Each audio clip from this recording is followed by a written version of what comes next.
I found a recipe for something called Rhubarbecue, which I'm going to put on ribs tonight.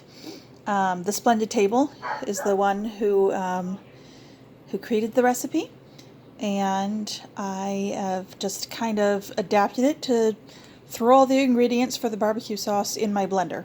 And this is my first time trying it, so I have no idea what to put it on. I'm going to just put it on sauce, which goes up to 176 degrees, and you can see I was very lazy about my everything. I've got entire huge stalks of rhubarb. Doesn't seem to be a problem. I also put in like a big chunk of onion, as you can see down there. That's the skin that I had left. And doesn't look like it's going to be a problem for my blender. Let's give it a couple more seconds to see if it blends up nicely. I'm excited about this. I'm gonna put this on ribs for dinner tonight. Yummy.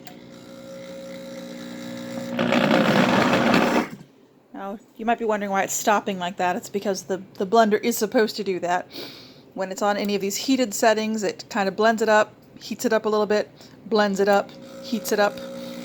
That's to prevent scorching on the bottom, and also to not wear out the engine, I'm sure, is part of it. So it's gonna just keep on going like this until it's ready. You saw it was going up to 176, was it?